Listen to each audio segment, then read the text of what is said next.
Hello, everyone. Welcome to the Vedic Astrology podcast. My name is Fiona Marks. I'm very happy to be here with you again, beginning a season of podcast episodes exploring Mercury and Jupiter. So there are several episodes in the pipeline looking at these two really important manifesting planets. You might remember when we talked last time about the eclipse coming up on the 14th of October, we shared about Kalabala and how Mercury receives automatically 60 points in one category in Kalabala and Jupiter automatically receives 60 points in another category in Kalabala. So we already flagged how important Jupiter and Mercury are to time, being in the right time in the right place, and they are manifesting planets. One of the reasons for that might be because of their scores in Kalabala, also because they rule those mutable signs, Gemini, Virgo, Sagittarius, and Pisces. And Jupiter rules all of these opportunities, and opportunities are very important for manifesting things. That makes sense. And Mercury manifests through managing. It turns ideas into concrete reality by breaking them down and understanding what each step is, and then being attentive to complete those steps. They are often also seen as teacher and student. So they have a relationship already in the court of the planets. And over the next several episodes, we're going to be exploring them. We're going to be talking to an author about Jupiter and Mercury and how significant they were in the creation of their book. And we're also going to be exploring the mythology of Jupiter and Mercury with Nisha Sankaran, continuing our series on Vedic planetary mythology. And today we have a case study about Jupiter and Mercury involving the referendum that is taking place in Australia on the 14th of October, on the very date of the eclipse. That came up at the end of our eclipse episode last time, and I couldn't resist investigating it more. So I'm back with you today to share all about the context of that referendum, look at the significant roles that Jupiter and Mercury are playing, and the impact of Mercury starving Jupiter. So if you are interested in Lajjitaadi Avasthas, or you want to know about this particular Lajjitaadi Avasthas, that's what we're going to dig into today, as well as looking at humanity when it comes, for example, from a Mercury paradigm and when it comes from a Jupiter paradigm. We're going to use spiral dynamics as a way to examine perhaps a continuum of human leadership maturity and have a look at what that paradigm is like from different planets' points of view, and specifically from Mercury and Jupiter. If you're interested in organizational change or social change, our episode today is a case study and discussion about those biggest visions and those expansive, philosophical, inspiring visions that we would associate with Jupiter, and how do they match up with the day-to-day reality of managing an economy and the cost of living and interest rate rises that perhaps we might attribute more to a Mercury mentality. So I hope you will join me as we explore the effects of Mercury starving Jupiter in the context of the Voice referendum this 14th of October, 2023. A referendum is what Australia does when it wants to change its constitution. And the Constitution is the foundational framework of the nation of Australia. It can only be changed by a referendum in which more than half of the states of Australia vote yes to the change, and at the same time, more than half the population of Australia vote for the change as well. So it's quite a high bar to make a change to the Constitution. It's very much about the people of Australia making changes. That's the only way that the Constitution can change. Whereas legislation is something that the government of the day can introduce and pass. And it's quite a common thing that during the lifetime of a parliament, many pieces of legislation are passed and many laws are changed. However, the Constitution is not something like that. It's quite rare to make a change to it, and that change has to come from the people. It can't come from just their representatives who are elected and are in Parliament. And this particular referendum is about adding a voice for Indigenous Australians directly to have their voice heard by the people who are in power in Australia. And the reason for wanting to make that change is because in the past, relationships with Indigenous Australians have been subject to legislation, which means that they change all the time and different governments can change them without consulting the people of Australia. Through a consultative process, in 2017, there was a document created that outlined a pathway to moving forward in the relationship between Indigenous and non-Indigenous Australians. And just like many other countries in the world where colonisation has happened, colonisation can leave very deep trauma and very unresolved problems that take generations and that for many countries are still ongoing and still working to be resolved. And this is the case in Australia too. And this statement that was published in 2017 outlines a vision and a pathway forward. And one part of that statement is the requirement for a change to the Constitution. Statement is called the Uluru Statement from the Heart. It was created through consultation at the grassroots level, culminating in this event in 2017 when a finalised set of wording was presented in a beautiful piece of artwork. And that statement says the following: we gathered at the 2017 National Constitutional Convention, coming from all points of the southern sky, make this statement from the heart. Our Aboriginal and Torres Strait Islander tribes were the first sovereign nations of the Australian continent and its adjacent islands, and possessed it under our own laws and customs. This our ancestors did according to the reckoning of our culture from the creation, according to the common law from time immemorial, and according to science more than 60,000 years ago. This sovereignty is spiritual notion, the ancestral tie between the land, or Mother Nature, and the Aboriginal and Torres Strait Islander peoples who were born therefrom, remain attached thereto, and must one day return thither to be united with our ancestors. This link is the basis of the ownership of the soil, or better, of sovereignty. It has never been ceded or extinguished and coexists with the sovereignty of the Crown. How could it be otherwise? That peoples possessed of a land for 60 millennia and this sacred link disappears from world history in merely the last 200 years?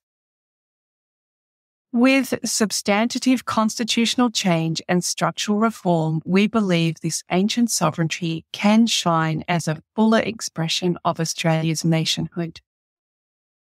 Proportionally, we are the most incarcerated people on the planet. We are not an innately criminal people. Our children are alienated from their families at unprecedented rates. This cannot be because we have no love for them. And our youth languish in detention centres in obscene numbers. They should be our hope for the future.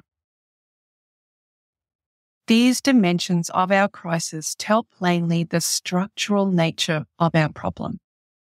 This is the torment of our powerlessness. We seek constitutional reforms to empower our people to take a rightful place in our own country. When we have power over our destiny, our children will flourish. they will walk in two worlds and their culture will be a gift to their country. We call for the establishment of a First Nations voice enshrined in the Constitution. Makarrata is the culmination of our agenda, this coming together after a struggle. It captures our aspirations for a fair and truthful relationship with the people of Australia and a better future for our children based on justice and self-determination. We seek a Makarrata Commission to supervise the process of agreement making between governments and First Nations and truth-telling about our history. In 1967, we were counted. In 2017, we seek to be heard. We leave base camp and start our trek across this vast country. We invite you to walk with us in a movement of the Australian people for a better future. Now, some years have passed and the government of the day has proposed that a referendum be held to take that one action that's mentioned in the statement, which is to make a change to the Constitution to have a permanent voice of First Nations people to the Parliament. As you were listening to that statement, I wonder if you heard some concepts that reminded you of particular planets. And I certainly picked up in there a very Jupiter kind of energy, a very compassionate and understanding energy, looking for big picture and structural change, and with its vision and aim on an auspicious outcome, something of trust for everyone, a fair and truthful relationship. It makes me think about how different planets approach conflict and adversity. The context of this makes me think about colonization in general, that I come from a culture, an Anglo-Saxon or a European culture that had a practice of conquering. That was the methodology to gain more wealth. And it was a practice that at that time in history to that culture seemed perfectly appropriate, to go around taking land and taking the resources from that land in order to expand power and influence. So Australia was, in inverted commas, discovered in 1788. And from that period of time, British colonies were set up, and Australia, it turns out, is an incredibly rich country in natural resources, and the government of Australia has used the resources of the country to create a lot of wealth. So a lot of mining and exporting of natural resources. However, the whole foundation of that approach is a little bit this conquering mindset. And it just goes to show how different perspectives are.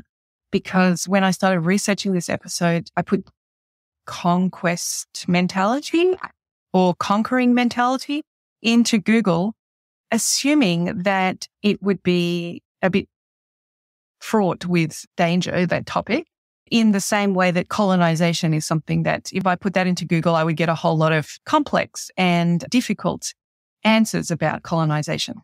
But it turns out that actually a conquering mindset is seen as something that's good. So it just goes to show that people do have different mindsets and do think that being a conqueror is much better than being a victim. So I was surprised that we still think that conquering is a good thing.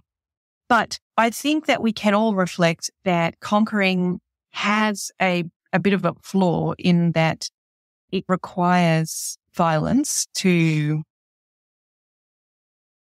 perpetrate it. And then it needs quite a lot of energy to subjugate the people that have been conquered. And that can take a lot of time. So often, whoever it is that went out and colonized they were a minority of the actual number of people who were in this, inverted commas, new place. And with this small minority, the conquering people needed to suppress the existing people. And that's a really big commitment.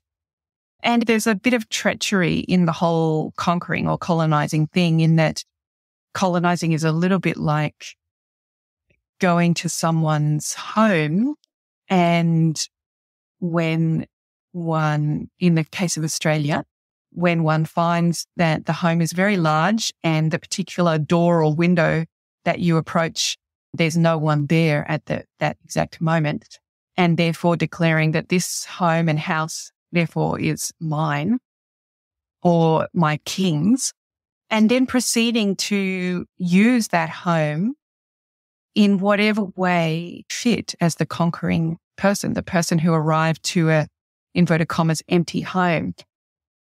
So you might steal and plunder things, and you certainly might treat the belongings with a lack of respect, or especially would not have any cultural sensitivity to recognize which elements of the home had a sacred purpose for the people who actually were living there before you knocked on the door or came in the window.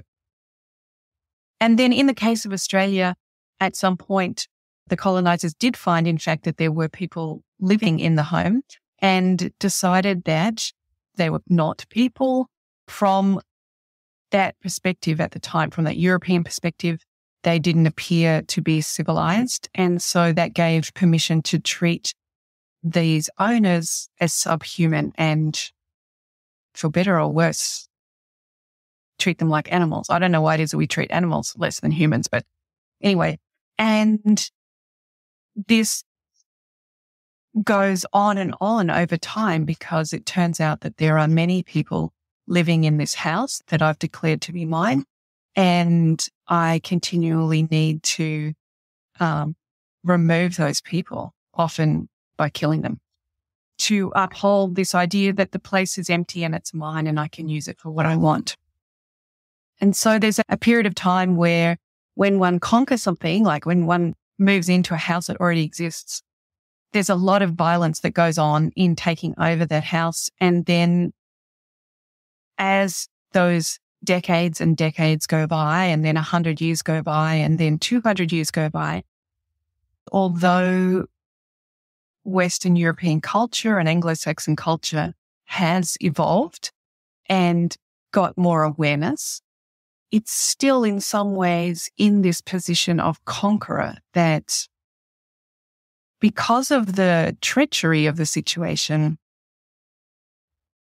and almost the original lie that there was nobody here when we got here, then these people that came to colonize can't really, with their hand on their heart, feel good about what they've done, even if they didn't do it. And we're talking now about a cultural legacy, but that is still, the ripples of that, the trauma of that is still affecting the sense of goodness of the people. And this is where I think this referendum is so interesting if we want to examine Jupiter and Mercury, because Jupiter is the great benefic in Vedic astrology, and it's a very spiritual planet. And in fact, in the research for the Vedic astrology myths, Jupiter is the teacher of the gods. Even those planets that we've already explored in Vedic astrology mythology, the Sun, the Moon, and Mars, they are receiving their wisdom through Jupiter. So Jupiter's kind of got even more knowledge and dharmic wisdom than these big planets like Sun and Moon and Mars. Jupiter's that wise because Jupiter's heart is completely clean and open and pure. That's where wisdom and the intellect is residing, in the heart. That's why Jupiter is so compassionate and so abundant, is because that heart energy is so clear. There's no guilty conscience and there's no self-rejecting or hiding the truth of the self, because Jupiter really only functions completely open-heartedly. And here we have, in fact, a statement from the heart. So it seems very appropriate. And yet at the same time, for the culture that committed the treachery, there is this knowledge in the heart center that my ancestors were capable of this treachery and that there's still some discomfort about that. So I think this is a really great planetary energy case study. So let's have a look then at models that could help us understand how humans develop in maturity. All models are just a way of thinking about something. They're never quite 100% accurate. They're certainly not 100% scientific, but they help us to zoom out and see a big picture. For the purposes of exploring this dynamic around maturity and our relationship with other humans, I think that spiral dynamics is a good place to look. And spiral dynamics is a model that sets out different levels that we might be operating at and what behaviors and milestones might go with each level. It outlines 8 stages. The very first level is called the instinctive self, and it's about survival. Then the next layer is a magical animalistic self, and that we can associate with tribal order. The third spiral is the red impulsive self, and it's feudal and exploitative empires.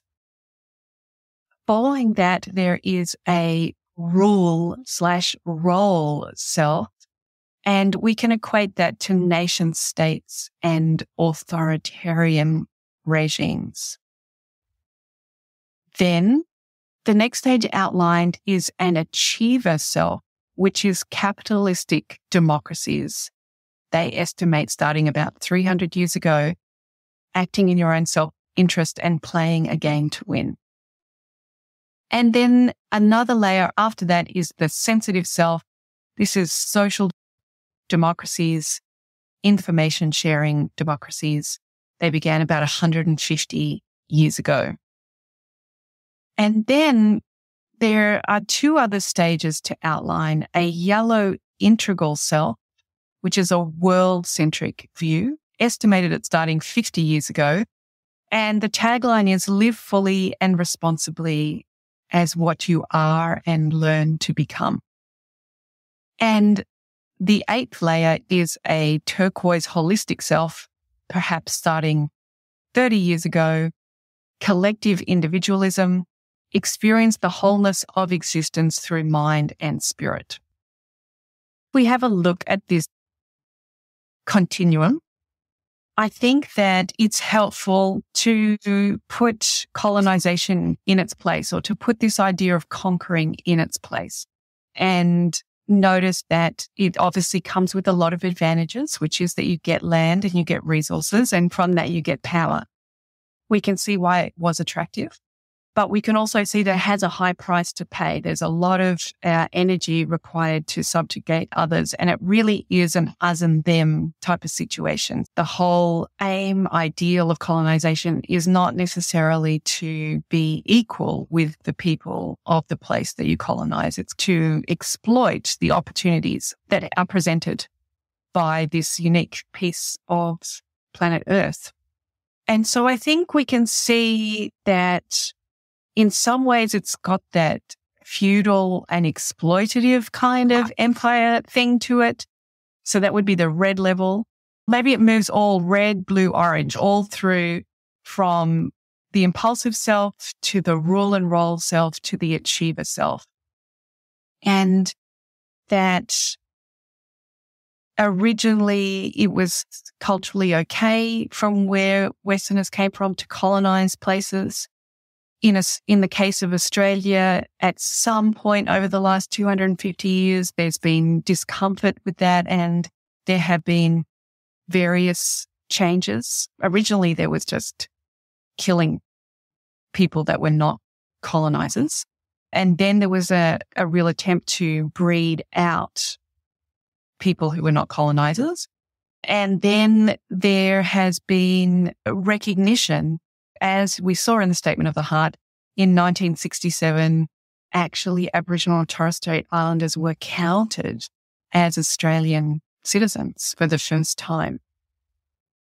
And that's shocking in itself. However, it does speak to the movement through this continuum that there does seem to be an evolution in that colonizer mentality has now seemed to move, and perhaps is in this orange state of capitalistic democracies, acting in your own self-interest and playing the game to win. When we have a look at this diagram from another perspective, we can see that there's a key word that goes with each level.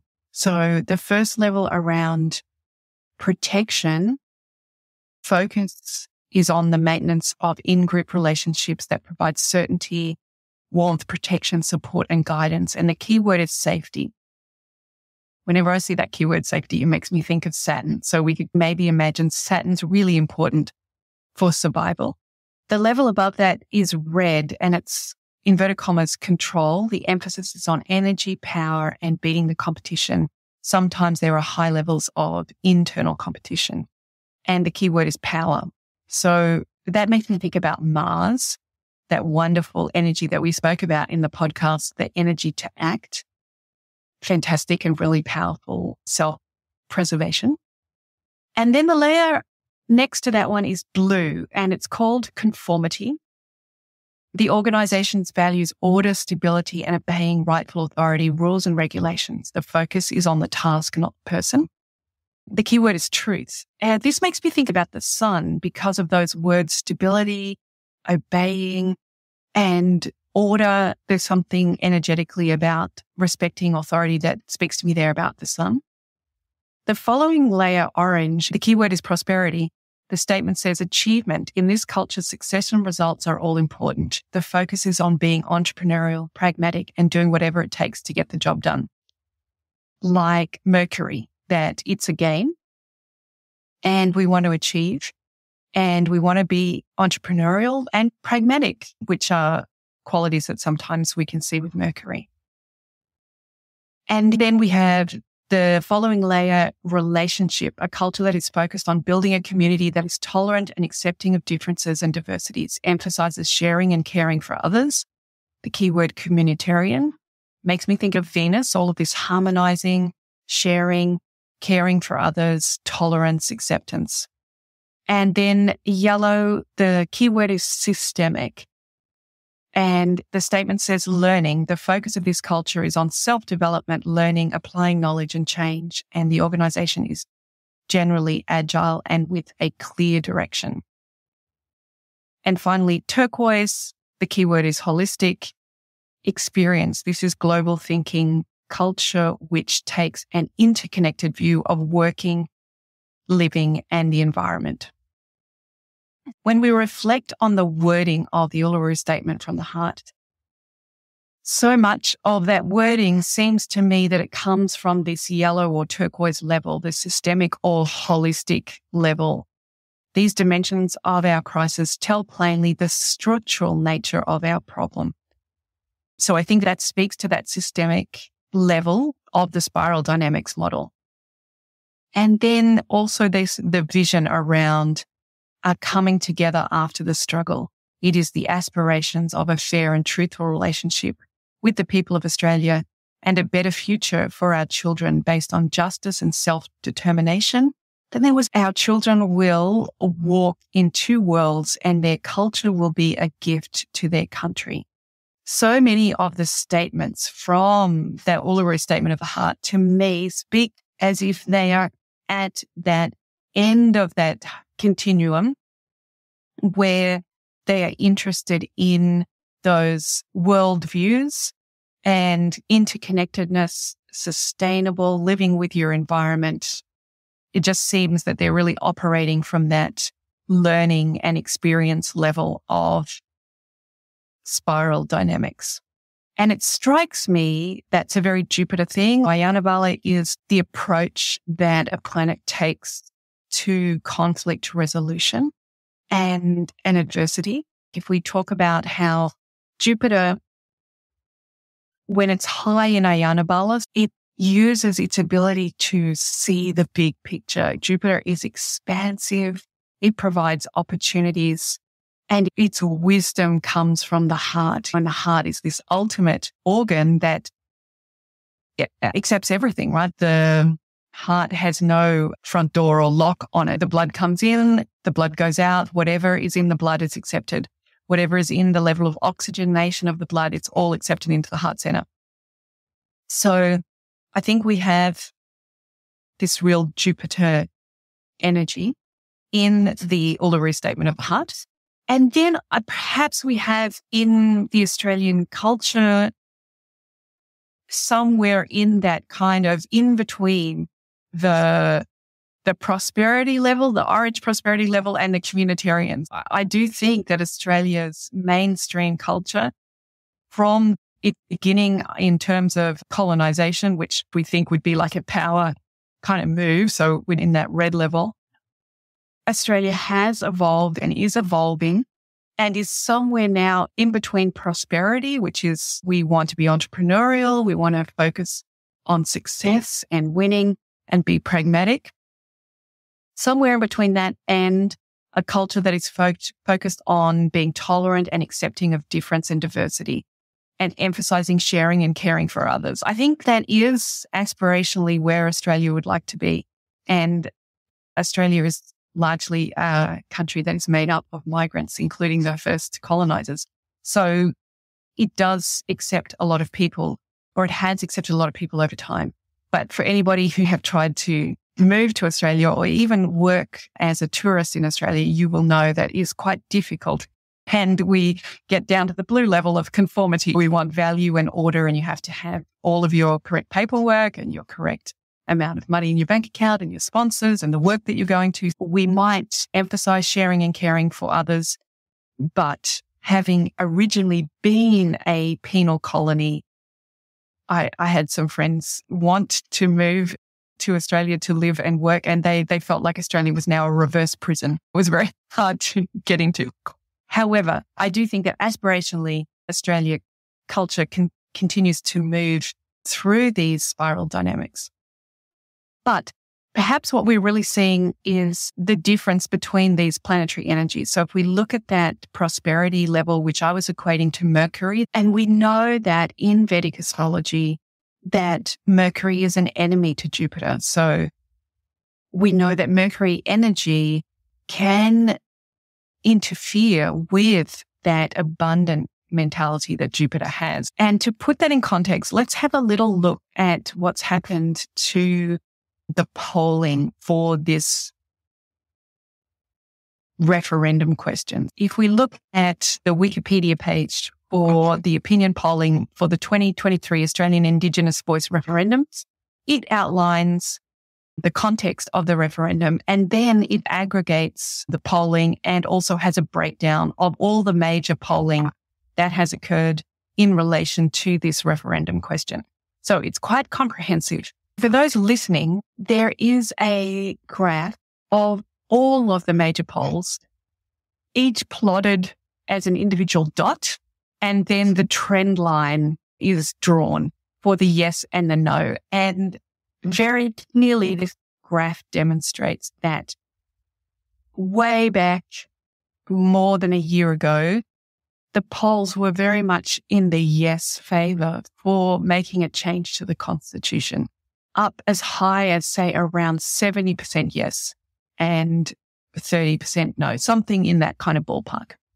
But then as we've gotten closer and closer to the question, and particularly by the middle of July this year, we've reached a crossover point where now the no line is clearly got more respondents saying that they will be voting no to the change. And the yes line has got less respondents saying that they're going to be saying yes. This is very interesting to look at what is it that has changed in the mentality. And of course, loads of things change and people are very complex and there's lots of things going on. But let's use this trend to try to examine what might be happening in the referendum question. Let's do that by turning our attention to the astrology charts that might help us out here. Now, Australia was created by an act of legislation, and it was agreed that a Federation of Australia would come into being on the 1st of January 1901. However, we don't have really a birth time. In one way, we could say that the birth time is midnight, the very beginning of the day, the 1st of the 1st, 1901. And if we were to do that, we would get a Libra ascendant chart. However, the Prime Minister of Australia was sworn in by the Governor-General on the day of the 1st. I could not find a time, but I could find some archival footage. And it very much seemed to be the sun was high in the sky in the middle of the day. So I have decided to go with 12 o'clock noon. And that gives me an Aries ascendant. This is all up for debate, but I'm telling you my rationale. An Aries ascendant. And this is very nice because Australia is such a resource country that perhaps that idea of Mars ascendant and the minerals that are under the earth, I think that has a synergy with the nation of Australia. And in fact, as we go around the planets, there are no planets in Aries, but the moon is in Taurus. And we all know that the moon is very happy in Taurus. In this case, it's in its Mula Trachona sign. It is not in those first few degrees, so it's not exalted, but it is in Mula Trachona. And I also think that having a very well-situated planet in the second house of resources seems like a good description of Australia. And in this chart, if it was an Aries ascendant, the moon is ruling the 4th house of the home and resources as well. That kind of seems nice. K2 is in Gemini in the 3rd house. And then there are no planets in Cancer, no planets in Leo. Mars is in Virgo, the 6th house. No planets in Libra, no planets in Scorpio, and then many planets in the 9th house of Sagittarius. We have Rahu, Venus, Jupiter, and Mercury. And then in Capricorn, we have Saturn and the Sun conjunct. They are just over 2 degrees apart from each other, so very tight conjunction there. And no planets in Aquarius and no planets in Pisces. Some of the things that this chart might tell us, although you must remember that we have to take the house numbers with a pinch of salt because we don't know the birth time. I think that looking at an Aries ascendant with Mars in the 6th house tells us that this is a very hardworking country and that this is a country that is prepared to take action and work hard in an earth sign. So it all fits in with that theme that we already talked about, the earth. We've got the moon in an earth sign, Mars in an earth sign, and we've got Saturn and the Sun both in an earth sign. So a very earth-based chart. I think another thing that is interesting as well is the relationship between Saturn and the Sun. When I talk about Australia, I often feel that Saturn represents the Indigenous people, and I think it's quite telling that the Indigenous people, if they're represented by Saturn, are co-located with the Sun, which is the traditional symbol for the king. And literally, when this country was federated, it was Queen Victoria who signed that piece of paper. There is definitely a relationship between the king and the native people. And we will notice that this is a difficult Lajjitaadi Avasthas. It is an agitated and starved Lajjitaadi Avasthas. Both the Sun is getting damaged and Saturn is getting damaged. Interestingly, in some ways, the Sun is getting double damage because it's in an enemy sign and it's with its enemies. Quite a lot for the Sun there.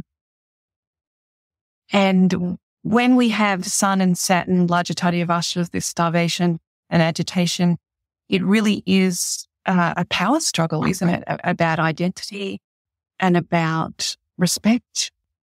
And really, it can call into question the person's entire existence, swinging wildly between being maybe arrogant and righteous to also feeling traumatized and distraught, that no matter what one does, it can never be recognized.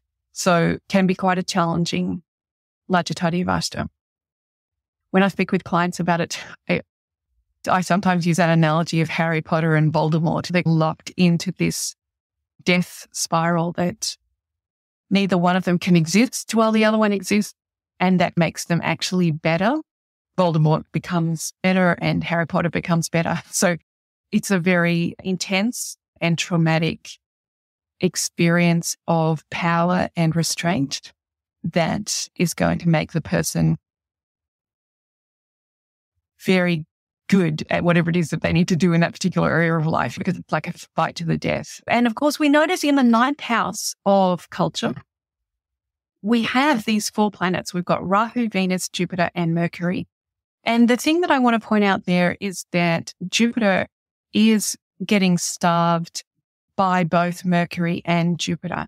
But I want to read what it feels like when Jupiter is starved by Mercury. This is from The Art and Science of Vedic Astrology, Volume 2 by Ryan Kurzak. When Mercury primarily starves Jupiter, the native has a tendency to overanalyze everything and has a need to look at all the research before making a decision. If the choice made results in a good situation, the native will assert that the research was enough and will claim success for their personality. If the choice made turns out to give bad results, they will assert that they didn't have enough information or they were lied to. This is counter to Jupiter, that would accept the good and bad results without judgment. Mercury influencing Jupiter can also cause us to mismanage or overmanage financial and monetary issues. They are not able to enjoy their wealth because they are too busy focusing on it. Mercury can make us feel that we've been lied to, and we can blame other people for not giving us all the correct information.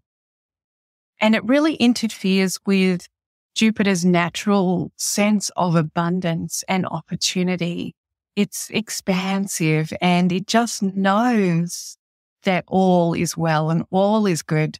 And from that place of expansive goodness, it then looks out on life and it doesn't get worried about if one particular decision is going this way or that way, because it knows in the big picture that everything is happening exactly as it should. And Mercury turns that into a doubt. And through that doubt, little by little, Jupiter's optimism and goodwill and good humor is eaten away. And the person has this sense of wanting more and more information.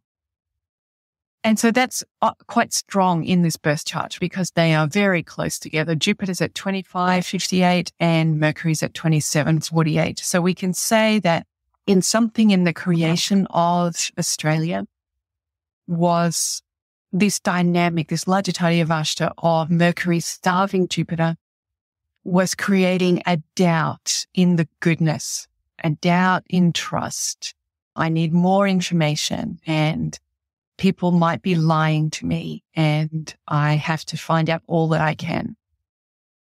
So I think this is very interesting in the context of the referendum question because there was generally a lot of support for the yes question. And then by the middle of July, that had really dropped and now swapped over to a rising in the no vote, rising more and more.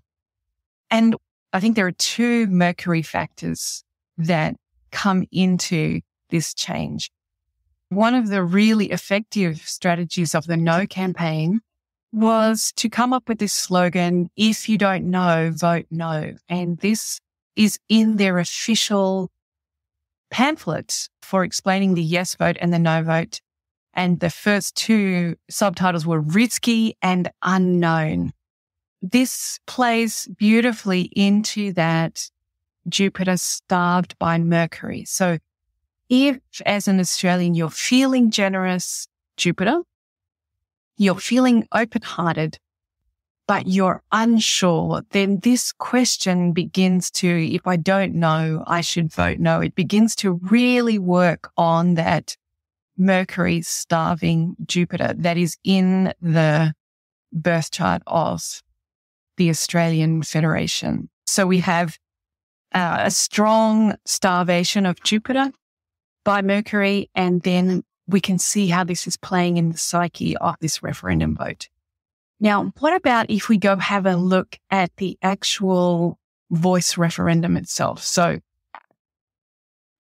let's imagine the closing of the polling stations, and that will be at 6 p.m. on the 14th of October.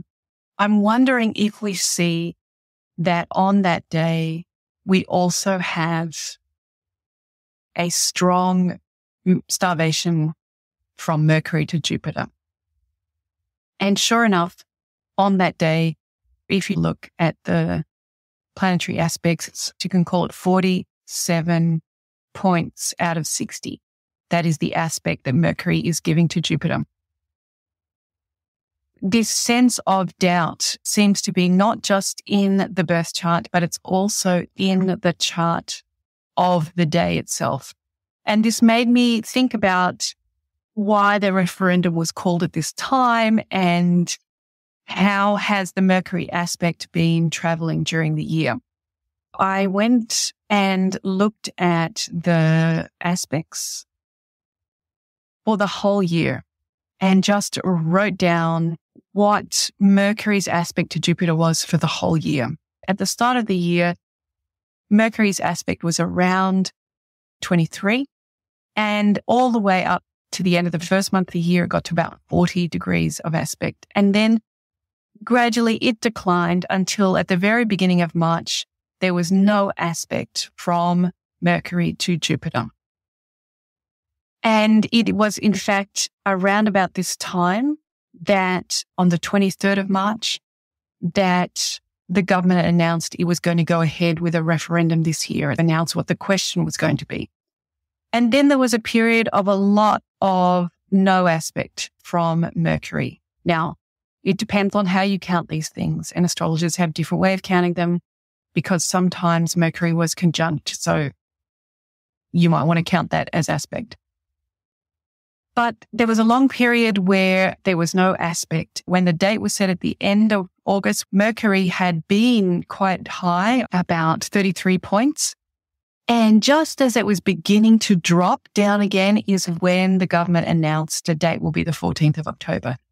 So perhaps there was the sense that was beginning to recede, but then unbeknownst probably to the Australian government, or to the Yes campaign, then there's been a big escalation in the aspect of Mercury to Jupiter so that it is working its way up into the 40s. And by the time we get to the referendum, it will be at the mid 40s, 46, 47 aspectual points. The timing of this referendum has unfortunately coincided with when by transit, just in the sky, not into the birth chart of Australia, just into everybody's Jupiter, Mercury is sending more planetary aspect towards Jupiter, more than normal, right? It's in the 40s, or it will be in the 40s by the time Australia votes. And I think that this speaks to how effectively doubt can be used to affect that goodwill that Jupiter may have had. Another factor to keep in mind is the cost of living crisis that is happening in many countries across the world, that perhaps Australians, like many people are feeling less optimistic and less generous about their financial situation because interest rates have been rising.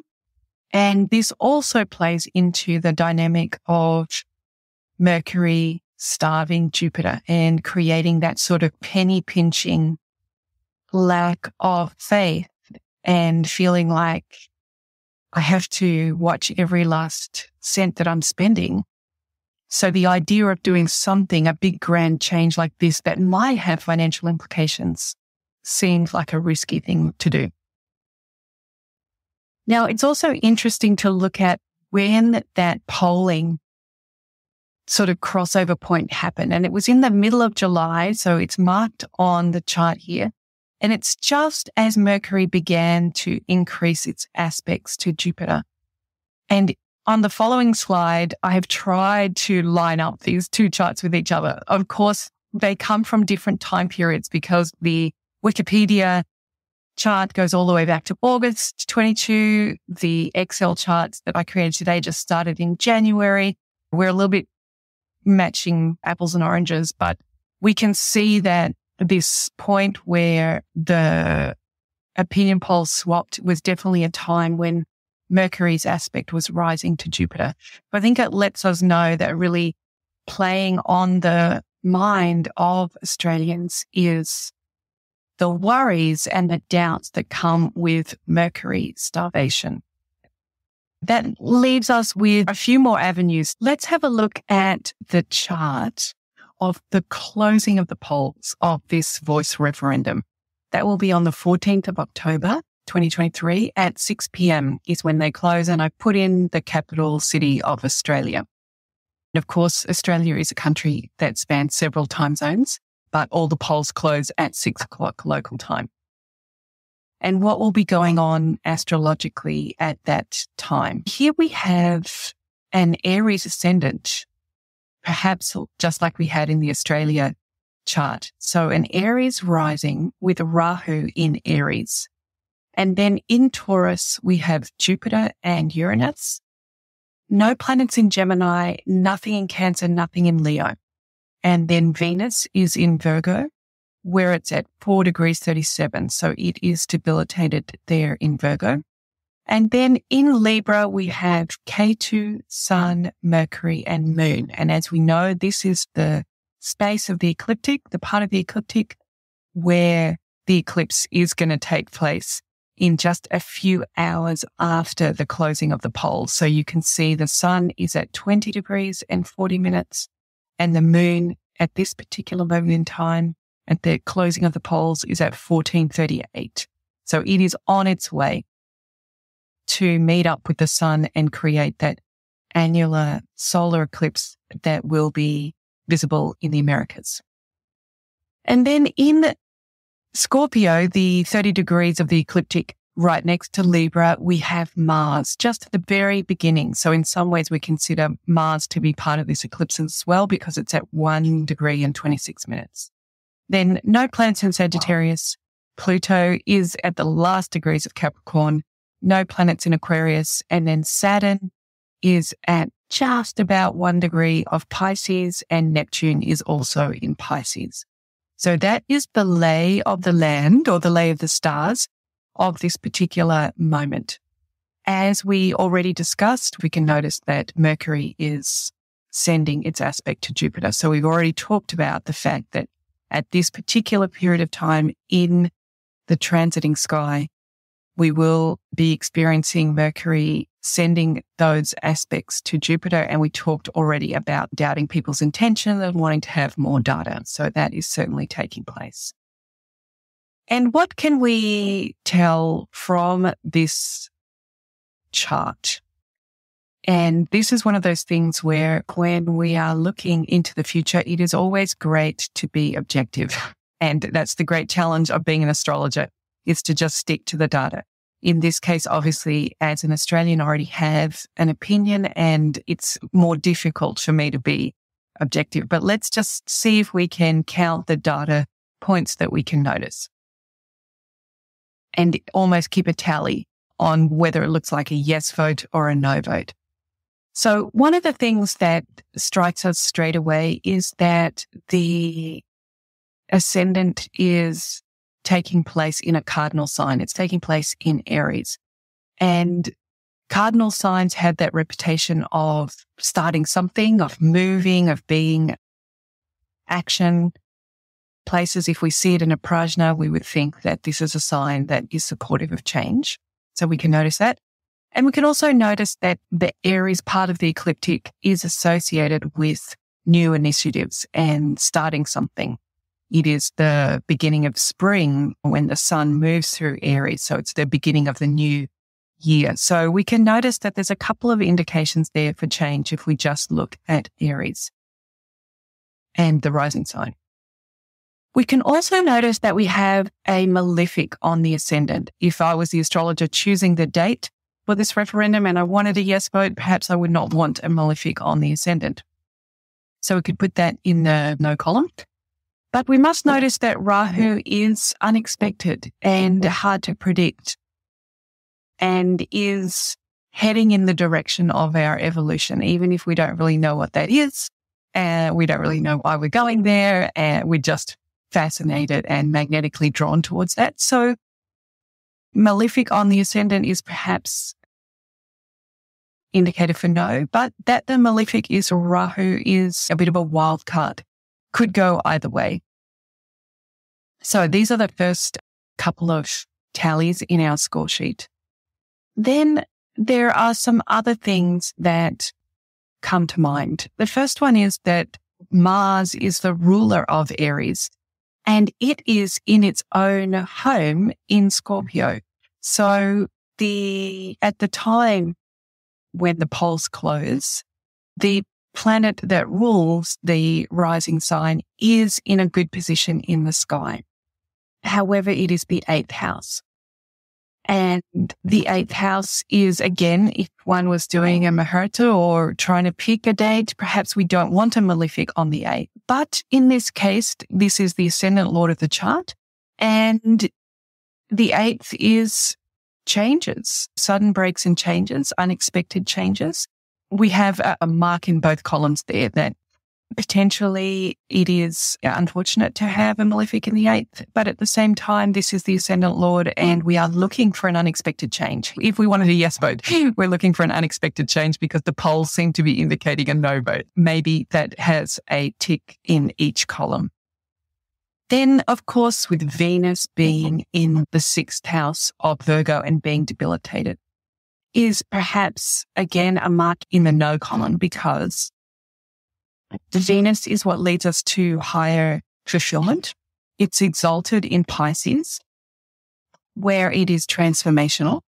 And in this case, perhaps being debilitated means not being led to higher fulfillment and being in an earth sign, perhaps wanting security and maybe managing our resources, making decisions about our resources and being very particular about those in that Virgo space. Perhaps Venus maybe is a tick in the no column.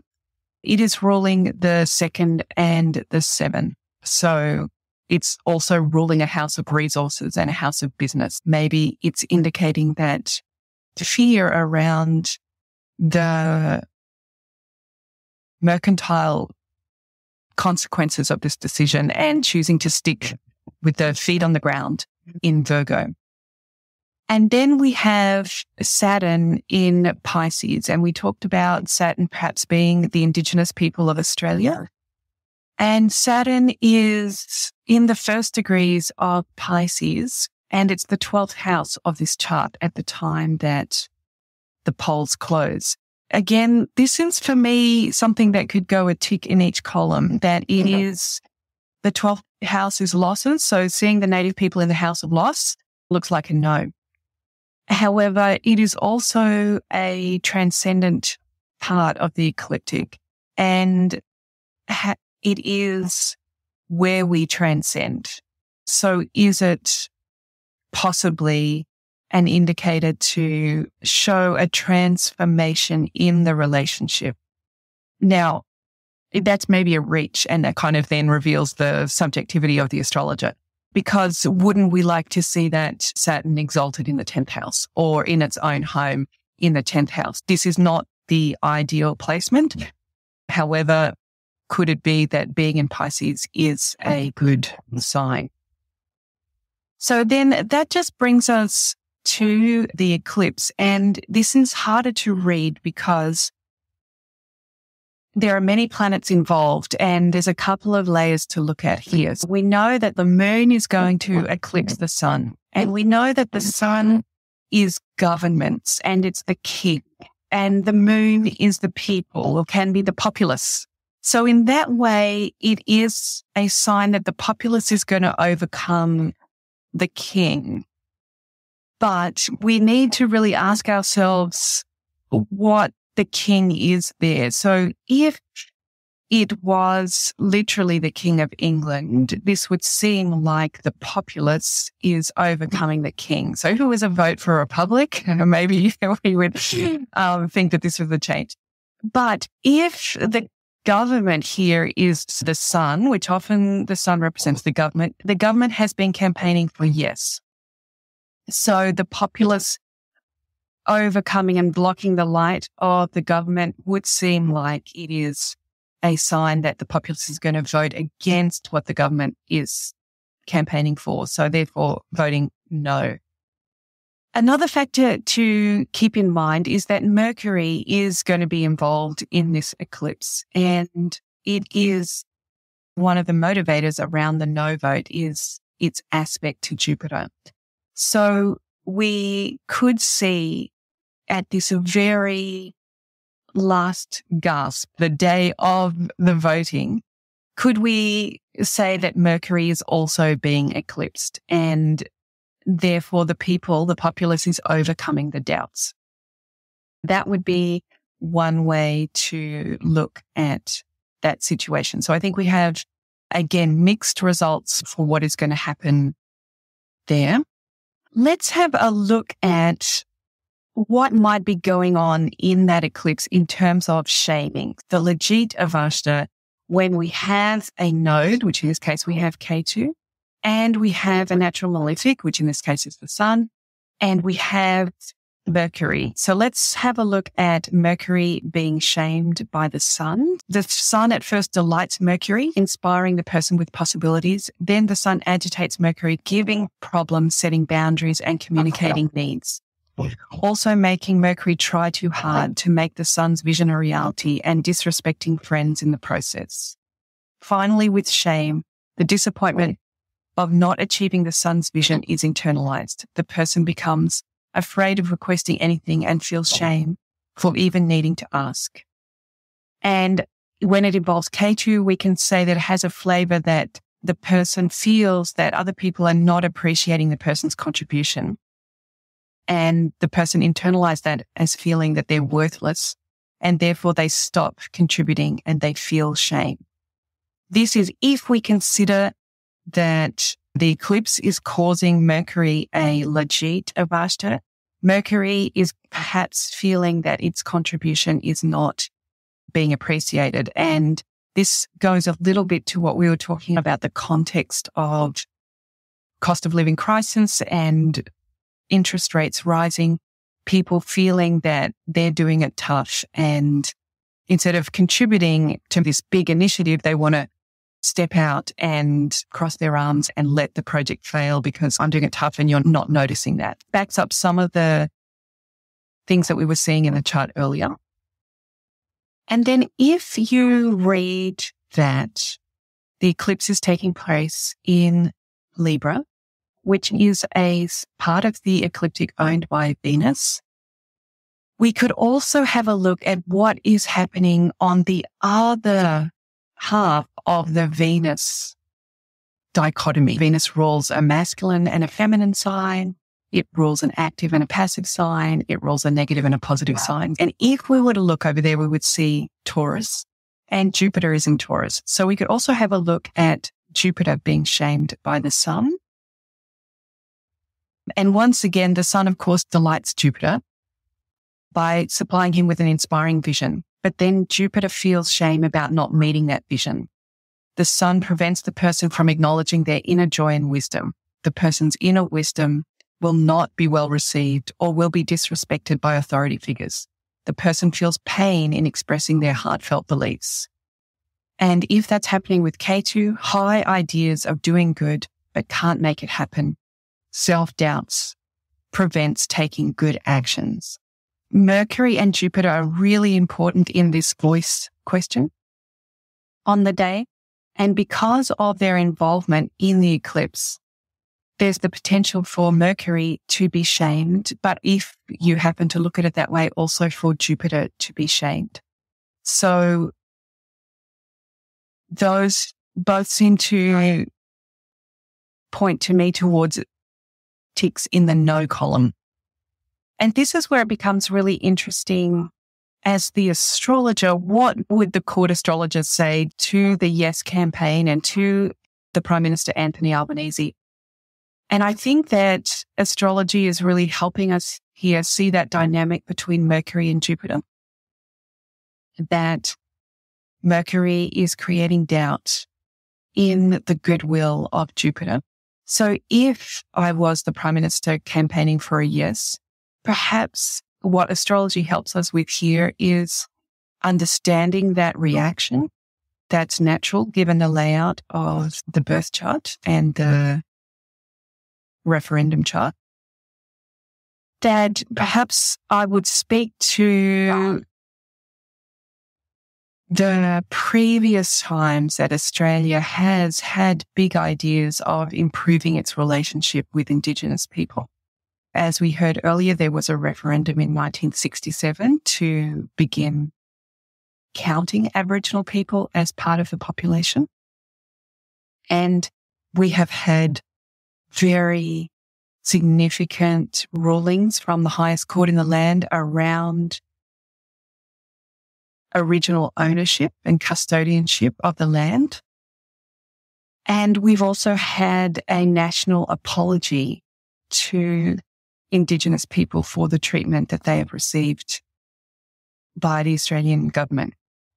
And in all of these cases, we can call upon the fact that Australia was bold enough and brave enough to take that unknown step into the future, that courageous step into forgiveness and into respectful peer relationships. And at those times, of course, we had doubts. Australians had doubts in 1967. They had doubts about the land rights rulings and they had doubts about the national apology. So if I was Prime Minister, I would point out that we've had those doubts. And at that time, there was plenty of data about the possible treachery that could come from saying sorry. That might open us up to legal liability. And there was a lot of doubts about what sorry might mean. And with land rights, there was a lot of doubts that the non-Indigenous people might be, inverted commas, kicked off our land.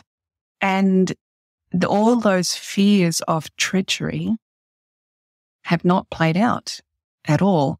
So I would be, as Prime Minister, appealing to the track record of taking the higher road, which Jupiter is always offering us that bigger, expansive, higher road, and that the evidence so far points that even though we had doubts and even though we had a suspicion of treachery that we, inverted commas, were going to be betrayed, that is not actually what occurred.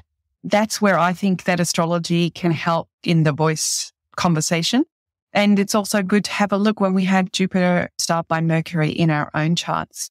We can notice whether there's any evidence in the past when we've made bold decisions that were auspicious and righteous and expansive, whether in fact that treachery has occurred.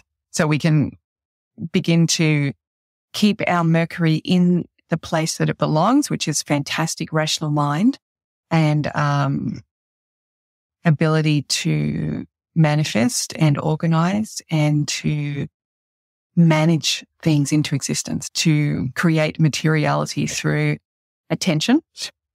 Keep Mercury with all of those great assets that it has, and just give that boundary to not allow it to poison the role of Jupiter in the chart, which is to lead us to that expansive, faith-based sense of interconnectedness between everything.